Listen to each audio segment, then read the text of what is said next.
আসসালামু আলাইকুম বন্ধুরা, আশা করি সবাই ভালো আছো। বেসিক ইংলিশের আরো একটা পর্বে তোমাদের সবাইকে স্বাগতম। সাথে আছে আমি আবুল কালাম আজাদ। আজকে শিখবো কিভাবে বড় বড় ইংরেজি বাক্য তৈরি করা যায়। এই বড় বড় ইংরেজি বাক্য তৈরি করার ক্ষেত্রে আমাদেরকে দুইটা সিচুয়েশনের সম্মুখীন হতে হয়। দুইটা সিচুয়েশন বলতে এমন একটা অবস্থা যেখানে তোমাদেরকে একটা বড় বাংলা বাক্য দেওয়া আছে, তার ইংলিশে রূপান্তর করতে হবে, অথবা তোমার মনের ইচ্ছা মতো তুমি যে কোনো একটা বাক্যকে বড় বড় বাক্য তৈরি করবা। তো এই দুইটা অবস্থায় সুন্দরভাবে বোঝার জন্য অবশ্যই ভিডিওটি শেষ পর্যন্ত দেখো। তো বন্ধুরা, ইংরেজি বাক্য বড় করার জন্য আমাদের যে টার্মটা, গ্রামেটিক্যাল টার্ম সম্পর্কে ধারণা থাকতে হবে, সেটা হচ্ছে প্রিপোজিশন। অর্থাৎ প্রিপোজিশনের যে অর্থটা বাংলা বাক্যের সাথে কয়ভাবে থাকতে পারে। প্রিপোজিশনের অর্থটা বাংলা বাক্যের সাথে দুই ভাবে থাকে। প্রথম যে প্রকারটা সেটা হচ্ছে বাংলা শব্দের সাথে মিশে থাকবে, অর্থাৎ প্রিপোজিশনের অর্থটা আলাদা হয়ে থাকবে না, শব্দের সাথে থাকবে। আর দ্বিতীয় অবস্থাটা হচ্ছে প্রিপোজিশনের অর্থ স্বতন্ত্রভাবে বাক্যের ভিতরে থাকবে। তো বিষয় দুইটা একটুখানি বুঝে নাও। যেমন অফ শব্দের অর্থ হচ্ছে র বা এর, এটা শব্দের সাথে মিশে থাকে। যেমন অফ বাংলাদেশ বললে এর অর্থ কেমন হবে? বাংলাদেশের। একইভাবে অফ এ স্মল বয়, একটা ছোট্ট ছেলের বা একটা ছোট্ট বালকের, এখানে অফের অর্থটা আলাদাভাবে থাকছে না, শব্দের সাথে মিশে থাকছে। একইভাবে ইন একটা প্রিপোজিশন, দেখো এর অর্থ হচ্ছে মধ্যে বা এ, এর অর্থটা বাইরেও থাকতে পারে, ভিতরে মিশেও থাকতে পারে। যেমন ইন দা ফিল্ড মানে মাঠের মধ্যে অথবা মাঠে। একইভাবে ইন দা সিটি শহরের মধ্যে অথবা শহরে। দেখো দা সিটি মানে শহর, কিন্তু ইন থাকার কারণে এর অর্থ হচ্ছে কি শহরে, এর সাথে এ যুক্ত হচ্ছে। তো একইভাবে যতগুলা প্রিপোজিশন আছে এই প্রিপোজিশনের বাংলাগুলো অবশ্যই অবশ্যই মুখস্থ করবা, এবং অবশ্যই বুঝে নিবা যে এর অর্থটা শব্দের সাথে মিশে থাকে নাকি স্বতন্ত্রভাবে থাকে। এরপরে আসি বন্ধুরা, দুইটা সিচুয়েশনে কিভাবে বাক্য তৈরি করতে হয়। তো প্রথম সিচুয়েশন হচ্ছে অনুবাদ করা, অর্থাৎ একটা বাংলা বাক্য দেওয়া আছে, তুমি তাকে ইংলিশে রূপান্তর করবা। কিভাবে করা যায়? খুবই সহজ বন্ধুরা। প্রথম যে কাজ সেটা হচ্ছে বাক্যের সাবজেক্টটাকে খুঁজে নিয়ে প্রথমে বসানো। বাক্যের সাবজেক্টটাকে যখন প্রথমে বসাতে পারবা, এরপরে দেখো খুবই সহজ। একটা বাংলা বাক্য দেওয়া আছে, তার শেষের থেকে শব্দ বা শব্দগুচ্ছ, এক একটা অর্থ, এক একটা অংশ, এই অংশগুলাকে আলাদা করে নিবা। আর এই শেষের থেকে এক একটা অংশ সাবজেক্টের পরে বসতে থাকে। তোমরা জানো বাংলা বাক্যের সবার শেষে থেকে ক্রিয়া, অর্থাৎ সাবজেক্টের পরে প্রথমে বসবে ক্রিয়া, তারপরে এই শেষের থেকে এখানে দেখো শেখার একটা অংশ, একটি বিদেশি ভাষা, একসাথে এখানে একটা শব্দগুচ্ছ ব্যবহার হয়েছে। আপনি তো এটা একটা অংশ, এরপরে হচ্ছে কয়েক মাসের মধ্যে, এটা একটা অংশ। অর্থাৎ এই অংশগুলাকে আলাদা করে নিয়ে শেষের থেকে এক একটা অংশ বসাতে হবে। তো এই অংশ বসানোর ক্ষেত্রে তো দেখো আমরা সাবজেক্ট কিভাবে পাবো? ভার্বকে কে বা কারা দ্বারা প্রশ্ন করলে বাক্যের সাবজেক্ট পাওয়া যায়। তাহলে প্রত্যাশা করতে পারে, কে প্রত্যাশা করতে পারে বা কে প্রত্যাশা করতে পারে না? কয়েক মাসের মধ্যে এটা তো হবে না, তাহলে কে প্রত্যাশা করতে পারে না? আপনি। এই আপনিটা হচ্ছে সাবজেক্ট। তাহলে আপনি এর ইংলিশ হচ্ছে ইউ। তাহলে আমরা সাবজেক্ট পেয়ে গেলাম, এরপরে বাক্যের শেষের এক একটা অংশ বসাও। দেখো এক্সপেক্ট মানে প্রত্যাশা করা, ক্যান মানে পারা, কিন্তু যেহেতু না আছে মানে ইউ ক্যান আপনি পারেন, আর ইউ ক্যান নট আপনি পারেন না। ইউ ক্যান নট এক্সপেক্ট আপনি প্রত্যাশা করতে পারেন না। এরপরে শেখার, দেখো শেখাও একটা কাজ, কিন্তু এই বাক্যে যেহেতু একটা কাজ ব্যবহার হয়ে গেছে আর কোনো কাজ ব্যবহার করা যাবে না। সো এটাকে ইনফিনাইটিভ অথবা জিরান্ড করতে হবে, অর্থাৎ টু প্লাস ভার্ব অথবা ভার্বের সাথে আইএনজি, যে বিষয়গুলো আগের ভিডিওতে সুন্দরভাবে বোঝানো হয়েছে, সাবজেক্ট ভার্ব ইনফিনিটিভ জিরান্ড এগুলার ব্যবহার। তোমরা যদি সেই ভিডিওগুলো না দেখে থাকো অবশ্যই ভিডিওগুলো আগে দেখে নিবা। তো বন্ধুরা দেখো, তাহলে আমরা এখানে এই লার্ন মানে শেখা, কিন্তু এখানে আমরা শুধু লার্ন ব্যবহার করতে পারছি না, এখানে আমাদেরকে ব্যবহার করতে হবে হোয়াট টু লার্ন। তাহলে you can not expect to learn, এরপরে একটি বিদেশি ভাষা, তো কি দ্বারা প্রশ্ন করলে এই অংশটা পাচ্ছি। তো বন্ধুরা দেখো, শুধু কি এবং কাকে দ্বারা প্রশ্ন করে যে অংশটা পাওয়া যায় সেটাকে বলা হয় অবজেক্ট।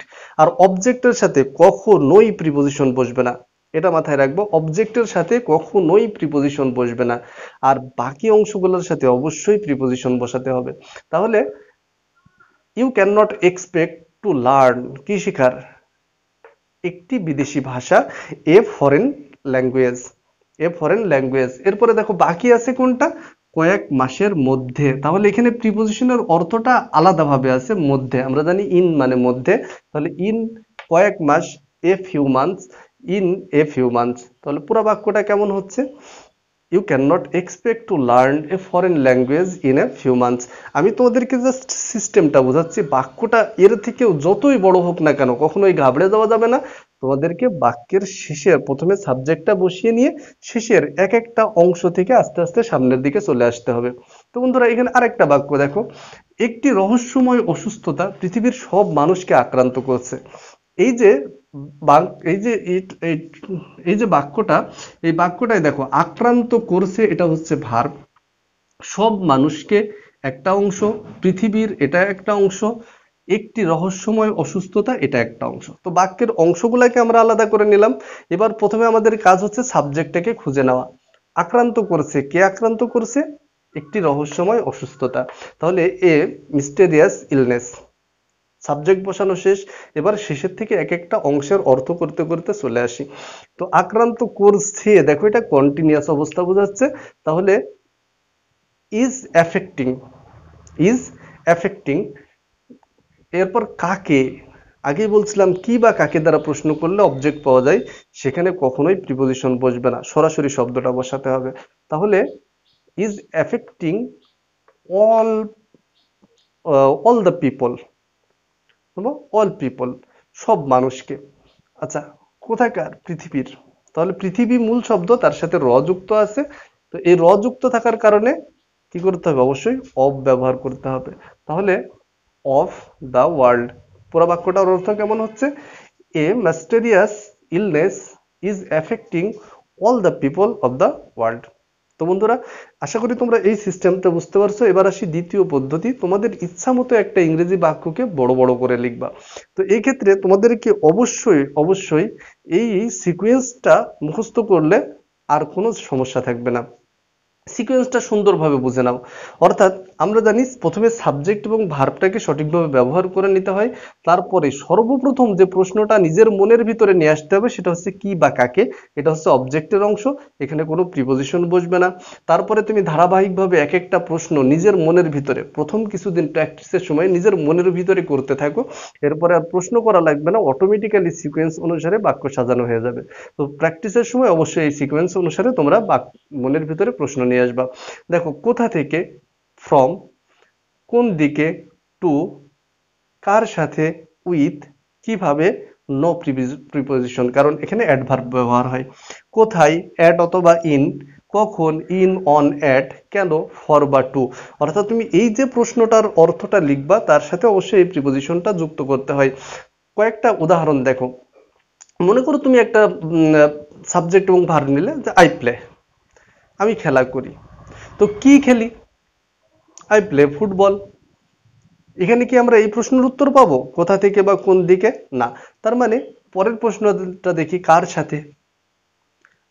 এমন হতে পারে আমার বন্ধুদের সাথে, তাহলে উইথ মাই ফ্রেন্ডস। আমার ছোট ভাইদের সাথে, উইথ মাই স্মল ব্রাদার্স। তাহলে কিভাবে? যদি প্রশ্নটার উত্তর না দিই, কোথায়? ইন দ্য ফিল্ড, স্কুলের মাঠে। অথবা ইন আওয়ার স্কুল ফিল্ড, আমাদের স্কুলের মাঠে। একইভাবে কখন? এভরিডে আফটারনুন, প্রতিদিন বিকেল বেলা। কেন?